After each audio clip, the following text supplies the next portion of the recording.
Morning, I'm John. We're off today to do a bit of a drive up through Wadbilliga State Forest, or the Wadbilliga Forest, up through the Yowrie village. Along the way we're going to stop and have a look at a few of the highlights of the area, Peak Alone, the camping areas, the picnic areas. It's a great drive from here up to the Wadbilliga River, right at the very top, and it's very suitable for SUVs and four-wheel drives.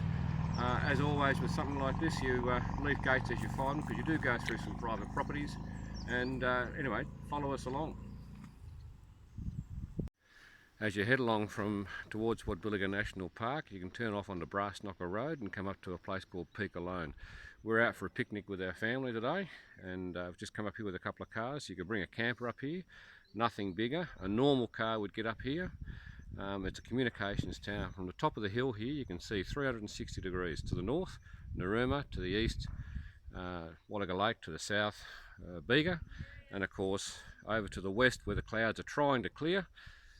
Over there is the valley of Yowrie and the settlement of Yowrie. Okay, we're going to push on towards the national park.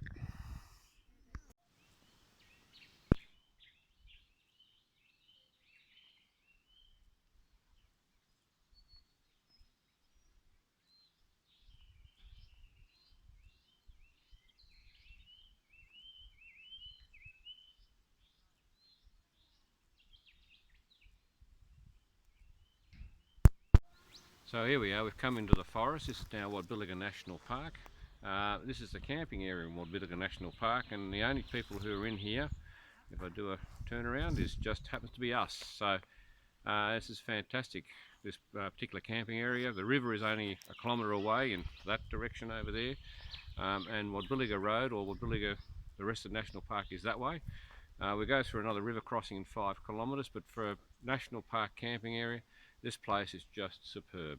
And given this is the 2nd day of January 2017, so Happy New Year, there is absolutely no one in this place. It's marvellous.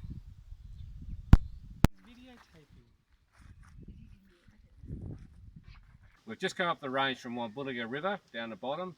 It's a bit of a climb up, but this actually is climbing up the Great Dividing Range. We're at Conway's Gap, as you can see by the sign, and if you look around to my right, to your right, my left, is the rugged terrain of this particular area. It's a beautiful part of the country.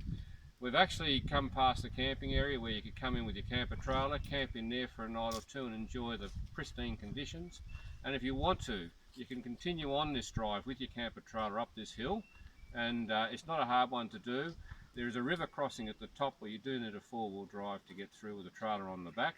But once you get to the top there, you've got a choice. You can go left and go to Nimminabel and come back down Brown Mountain towards the coast, or go right and go towards the Churros Falls camping area, which is another fantastic spot.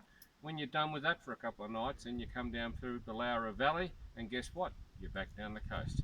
It's a wonderful part of the world. Would I let you bring your camper trailer up through here? Sure. Would I let you bring up my camper trailer through here? Sure. So why don't you hire a trailer from us?